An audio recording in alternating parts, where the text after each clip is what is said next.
económica se sigue viendo en las calles, porque hay movimiento, casi todas las actividades están permitidas, pero cuando uno mira bien el movimiento de las calles traduce que la crisis continúa.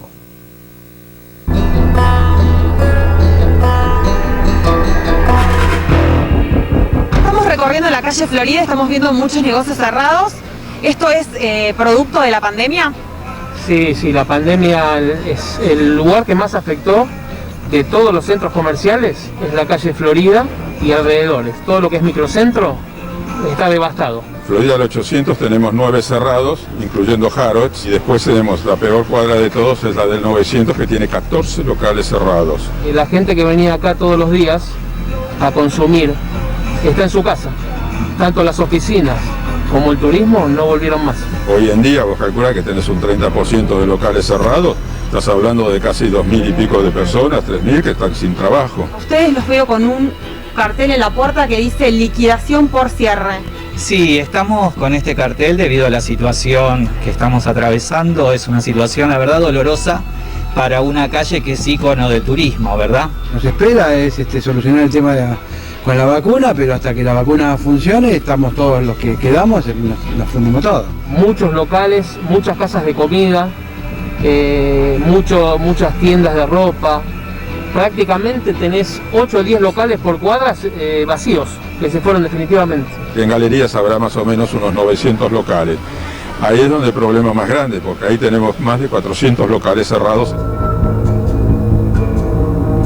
Ese local, ahí venía tabaco y habanos, y ahora hará 2 meses que está desocupado. Nosotros tuvimos 7 meses cerrados, porque la galería estaba cerrada. Hay galerías que estuvieron cerradas de adelante, totalmente, y la gente no podía ni entrar a los locales.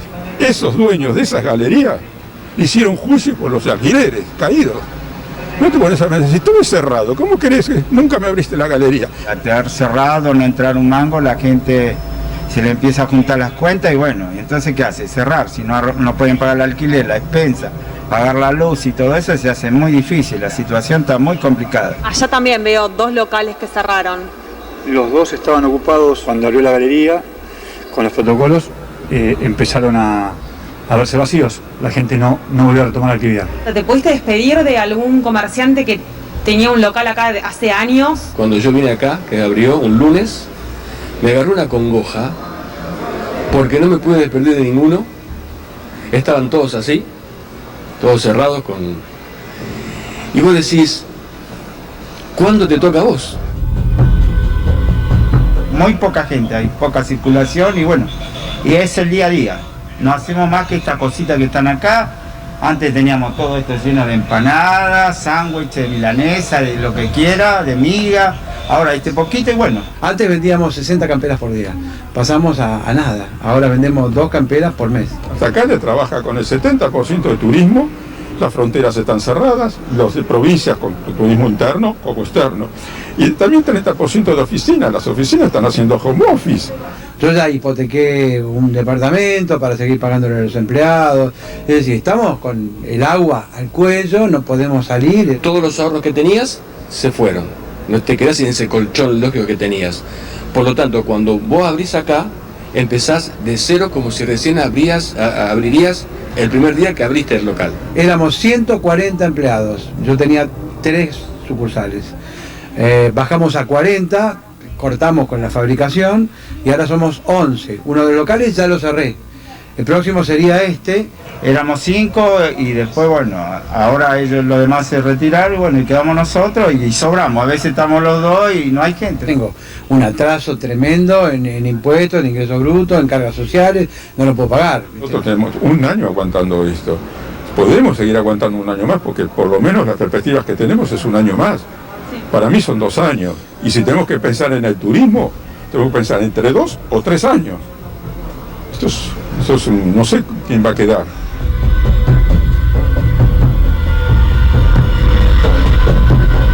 Mal que mal, el panorama es más o menos el mismo en todos lados. Pasa en la costa donde están diciendo, bueno, solamente está el 30% de los turistas en Mar del Plata.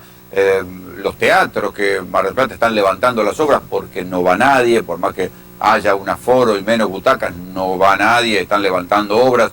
Carlos Rottenberg dijo que comparado con el año pasado la caída es del 94% en la recaudación de los teatros, y esto se ve en muchos órdenes de la actividad económica. Por más que haya vuelto el permiso para trabajar, no ha vuelto la actividad económica en muchos rubros. Y hoy se conoció el dato de inflación, y entonces el dato de inflación da el 36,4%, y el gobierno dice, bueno, comparado con el 53% de Macri, bajamos casi 20 puntos la inflación, comparado con el año pasado, y comparado con el año anterior, bajamos la inflación que tenía Macri en aquel 2018, 10 puntos y pico, casi 11 puntos, pero en el medio de una recesión. ¿Cómo analizar la evolución de la inflación? Le vamos a preguntar a nuestro amigo Ramiro Marras. ¿Cómo te va, Negrito? ¿Cómo estás, Rolo? ¿Todo bien? Bien. ¿Y cómo se analiza? ¿36 subiendo o 36 bajando? 36 sin comparación. O sea, el truco de la comparación siempre nos juega una mala jugada, porque nos ponemos a comparar gobiernos cuando tenemos que comparar la gestión, digamos, lo que están haciendo. Y la realidad de lo que están haciendo es controlando los precios. O sea, la inflación que nosotros vemos del 36% de todo el 2020, eso no la tendríamos que considerar sin tener en cuenta todo lo que está congelado. Por ejemplo, alimentos está dando un 42%. O sea, eso es lo que le está pegando a la gente. Claro. El 42%. El resto le va a pegar después. El diferencial de los precios regulados, que el precio regulado te dio 15% nada más, te va a dar más adelante. O sea, el problema no es solamente lo que pasó en el 2020, sino que en el 2020 controlaron un montón de precios que en el 2021 van a empezar a reacomodarse. ¿O van a seguir pisándolos? No sé si tienen margen todavía para eso.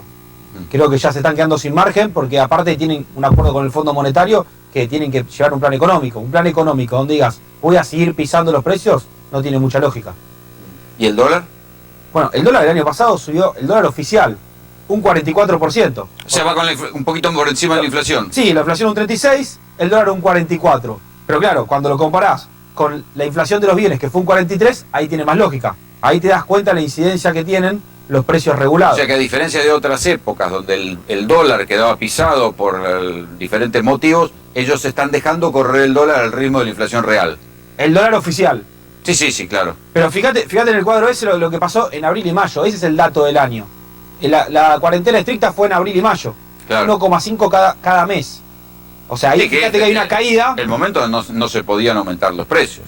No se podía, la economía está totalmente en cuarentenada. O sea, claro, lo que pasa es que hay cosas que no se comprenden, porque esta disparada, este aumento de la inflación, coincide con que la recesión seguía. Entonces, cuando vino la primavera, la ropa fue una de las cosas que más aumentó, cuando decían no le vendían nada a nadie. Se la pasaron llorando porque acá no vendían ropa y lo primero que hacen es aumentar. Eso es lo más preocupante, quiere decir que realmente están aumentando los costos. Porque si tenés una recesión y tenés inflación, no es que los empresarios suben los precios porque quieren, digamos, ganar más plata. No, es porque no le dan los números. Porque si no, los bajarían como estás planteando vos. Si lo mirás al mundo, el problema que tuvo el mundo este año que pasó, es la deflación. Claro. Los españoles veían cómo se les hacía pelota la economía, porque como es un país que tiene una economía más o menos normal, veías... Y una moneda estable. Creo que estaba cerrando 0,1 abajo España. Digamos, eso es un indicador normal de un país que tiene su economía parada. Además de lo que emitieron. Porque seguramente emitieron... no pueden emitir porque es zona euro. Lo que pasa es que ellos con el euro tienen una situación, además tienen una condición de reserva que les permite asistencias totalmente distintas a esto que tuvimos nosotros, que fue emisión pura y bruta, digamos. Estados Unidos emitió, claro. Estados Unidos sí. Zona euro no. Acá la emisión en algún momento va a pegar.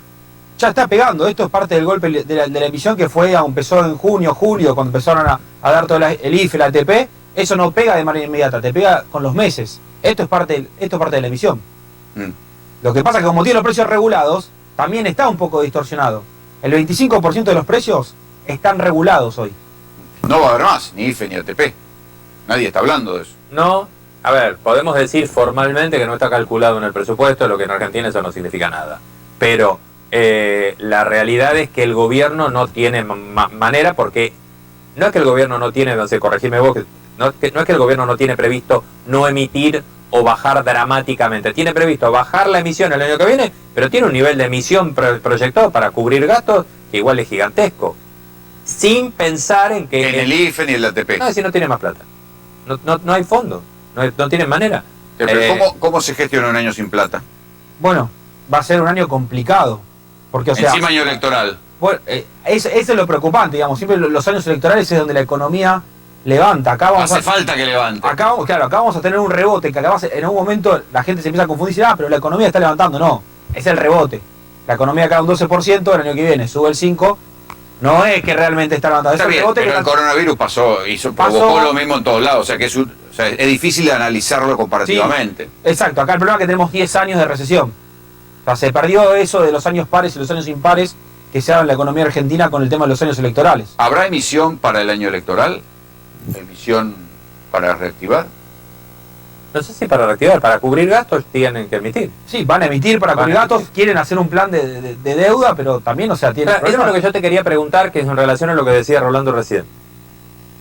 Este año, ya no el año que viene, que es un año electoral. ¿Estamos seguros que vamos a presentarle un plan al fondo más o menos armado? ¿Estamos seguros que no vamos a meter otro plan bomba para llegar a las elecciones como ya tuvimos en algún momento? ¿A qué llamas plan bomba?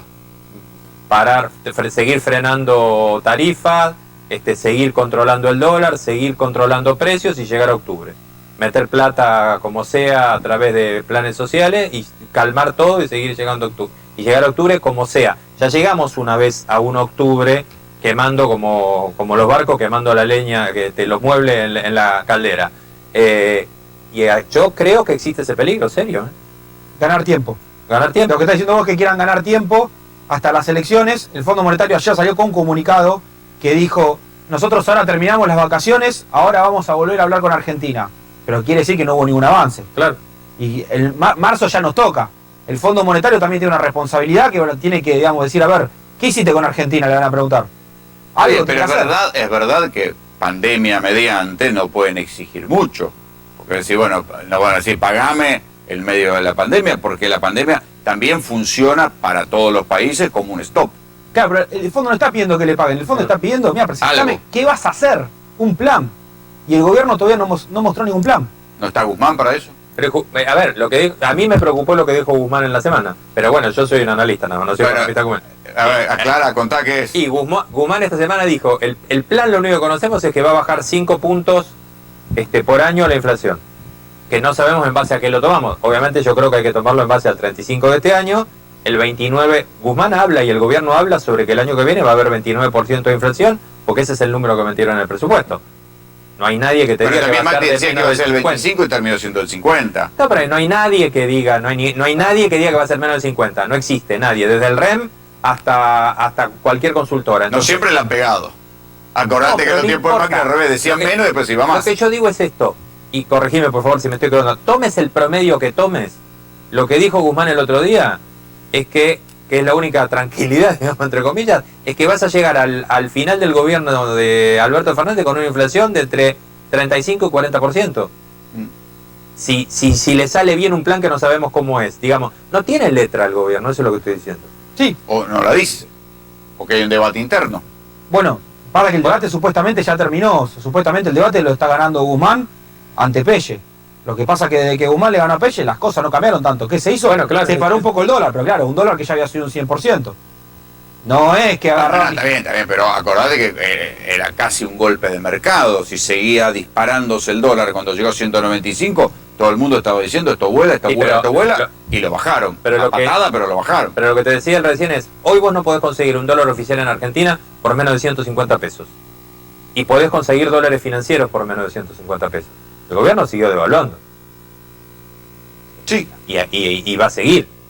Digamos, ahí la política es como decíamos recién. A ver, no sé quién tiene razón, pero quién ganó, quién no. Pero las dos políticas que se explicaron hasta ahora, ninguna resultó mucho. ¿Van a aumentar las naftas, como dicen? Ya están aumentando todo el tiempo. Todo el tiempo tenés un aumento de las naftas. Ahora aumentan 1.7%. Mañana. Lo más preocupante de lo que está pasando ahora es el tema de las importaciones. Empezaron a restringir aún más las importaciones. Muchos importadores habían comprado por demás en su momento porque veían la brecha. Pero hoy, ¿cómo está haciendo el Banco Central para conseguir reservas? Y estaba diciendo, importaciones por ahora no. Esperá que junte un par de dólares para que yo pueda soltar un poco más. Pero claro, tenés que llegar por lo menos a marzo para que empiecen a llegar más dólares por día de todo lo que es la cosecha. Pero febrero va a ser complicado. Ahora, fíjate, digamos, yo sé que es muy estructural lo que voy a decir, pero es un problema.